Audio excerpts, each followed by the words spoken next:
اچھا جی، یہ ایک نظم ہے، اس کا پچھلا پہلا حصہ میں نے کوئی 10 برس پہلے لکھا تھا، اور پھر وہ کچھ ایسے وہ ہو جاتا ہے، جو لوگ یہاں شعر کہتے ہیں ان کو پتہ ہے کہ وہ ایک تسلسل میں ایک دوسرا حصہ حال ہی میں لکھا ہے، وہ دونوں اس میں شامل ہیں۔ یہ جو سزاوار بی بی کا قصہ جو رحمان صاحب نے ابھی فرمایا کہ یہ اس کا پہلا حصہ ہے اس نظم کا، اس کا عنوان ہے کانا باتی کر۔ سزاوار بی بی جو ہر بار گاؤں سے آتی، تو بچوں کی خاطر کچھ اپنے گھڑے، دوسروں کے کہے رنگ بے رنگ قصوں کے جھوے، بڑی سی چنگیری اور ایک آم کا ٹوکرا ساتھ لاتی۔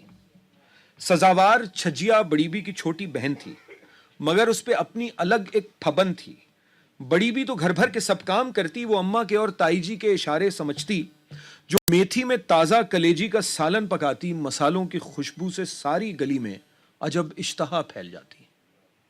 محلے کی سب عورتیں اس سے کہتی کہ چھجیا بڑی بی ہمیں کچھ سکھا دو، نہیں تو کوئی اپنی جیسی ہی لا دو۔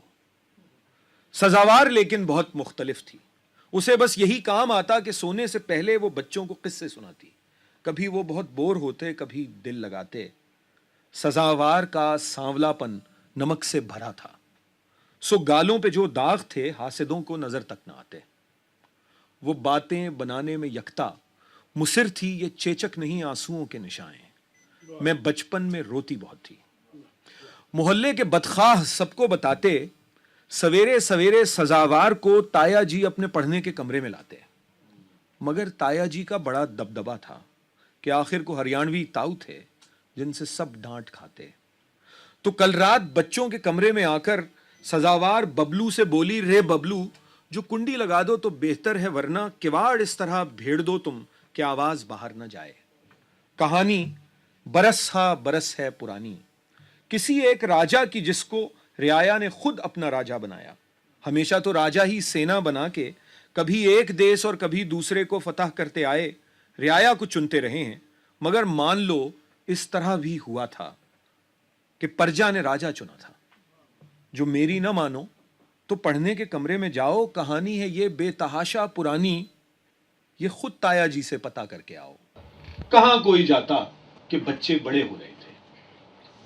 سزاوار بولی، ارے کیا بتاؤں ریاست پہ مالک کا کیسا غضب تھا، وہ راجا بڑا بدنیت کم نسب تھا، سو اس نے لگان آویانہ نئے اور پرانے طریقوں سے پرجا کی دولت تمام ایٹھنے کے لیے ایک سپاہی چنا، جو بڑا بدچلن تھا۔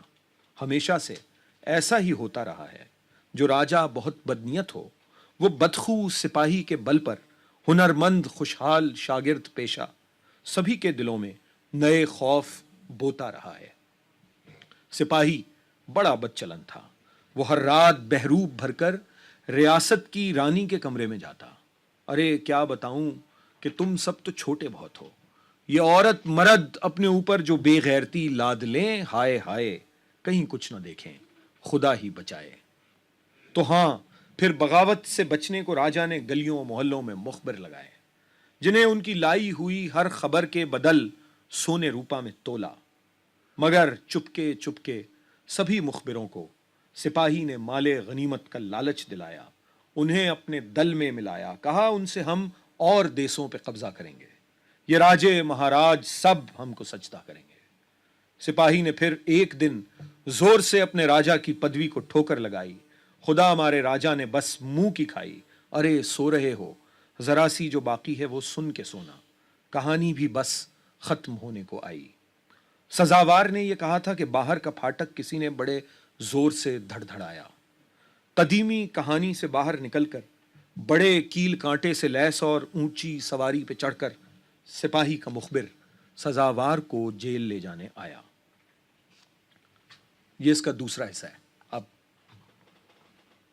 سزاوار کو جب سپاہی کے مخبر کی آواز آئی تو بچے بڑے سو چکے تھے۔ سزاوار نے ڈیوڑی پار کرنے سے پہلے اچٹتی نظر تایا تائی کے کمرے پہ ڈالی، کہیں تایا جی شور سے اٹھ گئے ہوں، مگر ان کے کھنکھارنے کی بھی آواز اس کو نہ آئی۔ سواری پہ بیٹھے اہلکار نے پھر سے سیٹی بجائی۔ سواری میں چڑھنے سے پہلے وہ بولی، یہ بیتے دنوں کی کہانی تھی بھیا، جو بچوں کو میں نے سنائی، ہمارے زمانے میں آؤ گرفتار کر لو یہ حرکت سمجھ میں نہ آئی۔ سپاہی کا مخبر ڈھٹائی سے بولا، زمانہ وہی ہے رعایا کی بدکار عورت۔ یہ بچوں سے تو نے کہا تھا نا تو نے، کہانی بھی اب ختم ہونے کو آئی تو سن لے۔ سپاہی نے راجا کو پدوی پہ پھر سے بٹھایا، ہوئے دونوں ایک اور زمانہ وہی لوٹ آیا۔ رعایا کے بچوں کو پرچا رہی تھی، بغاوت پہ اکسا رہی تھی۔ یہ ڈھلتی جوانی سلاخوں کے پیچھے کٹے گی کہ جتنی بھی دے اب دہائی، نہیں مل سکے گی رہائی۔ سزاوار اونچی سواری میں دبکی، اندھیرے میں لمبے سفر پر روانہ ہوئی۔ چلتے چلتے اسے نیند نے آ لیا۔ پاؤں پھٹی تو سپاہی کے مخبر نے آواز دی، چل اتر، اب یہ زندہ ہوا تیرا گھر۔ کوٹھڑی نیم تاریک، پتھر کا فرش، ایک جانب پھٹے ٹاٹ کا زرد پردہ لٹکتا ہوا، اوٹ میں زنگ آلود، تسلے میں کائی زدہ سبز پانی بھرا، ساتھ ہی ایک لوٹا دھرا جس کے چب چھید بننے کو تھے۔ روٹیاں خشک اور تام چینی کے پیالے میں بدرنگ سالن لیے شام کو ایک اہلکار آیا۔ سزاوار نے اس کو دیکھا تو کہنے لگی، کیسا اندھیر ہے، ظلم کا پھیر ہے۔ پر وہ چپ چاپ کونے میں بیٹھا رہا، اور سزاوار جب کھا چکی اس نے برتن اٹھائے، مڑا، کوٹھڑی کو مقفل کیا، چل دیا۔ یوں سزاوار کو جیل میں سال گزرا۔ وہ مایوس تھی، مردہ دل تھی کہ سننے میں آیا سپاہی نے بیوپاریوں کی صلاح مان لی ہے۔ جہاں بھر کے دیسوں میں عزت بڑھانے کی خاطر، نئی منڈیوں میں تجارت سے دولت کمانے کی خاطر، سپاہی کے کہنے پہ راجا نے فرمان جاری کیا ہے، سنگھاسن سے باغی سبھی قیدیوں کو عدالت میں لائیں، سزا یا معافی یہ منصف رعایا کے آگے بتائیں۔ خبر ٹھیک نکلی۔ سزاوار کی کوٹھڑی میں وکیل ایک آیا۔ وہ بولی، یہ بھیا یہ دن کوٹھڑی میں بڑی بے بسی سے گزارے، نہ منہ میں نے دھویا نہ یہ بال میں نے سنوارے، اب آ ہی گئے ہو تو مجھ کو بچاؤ۔ سنا ہے نیا آنے والا جو منصف ہے وہ معتبر ہے، رعایا کی حالت پہ اس کی نظر ہے۔ وکیل اس سے کہنے لگا، ہم عدالت میں کل پیش ہوں گے، یہ ہے معافی نامہ، انگوٹھا لگا دے۔ اگر خود کو معصوم کہتی رہی تو کہیں یہ نہ ہو پیشکار اپنی مرضی سے تاریخ آگے بڑھا دے۔ سزاوار کہنے لگی، میں تو معصوم ہوں بھائی، بس مجھ کو پیشی دلا دے۔ وہ دن آ گیا جب عدالت میں اس کو پکارا گیا۔ خوبصورت وہ ہرگز نہیں تھی، مگر اس کی ڈھلتی جوانی میں ایسی کشش تھی جو آوارہ مردوں کے دل بھینچتی ہے، جو شہوت کے پاتال میں کھینچتی ہے۔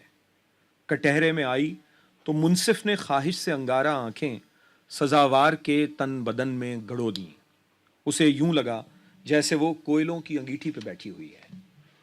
وہ گھبرا گئی، پھر بھی ہمت جٹا کر کہا، آپ منصف ہیں عالی جناب، اس خطا کار کی کیا خطا ہے؟ ارے میں تو معصوم ہوں، میں نے بچوں کو بیتے دنوں کی کہانی سنائی، میں جھلی، مجھے تایا جی نے بتایا، سزاوار راجا گیا اور سپاہی کی باری تب آئی اب آئی، وہ دن پاس ہیں جب رعایا کو بھی مل سکے گی رہائی۔ مجھے کیا خبر تھی، میں معصوم ان پڑھ، خطا کچھ نہ کی اور سزا میں نے پائی۔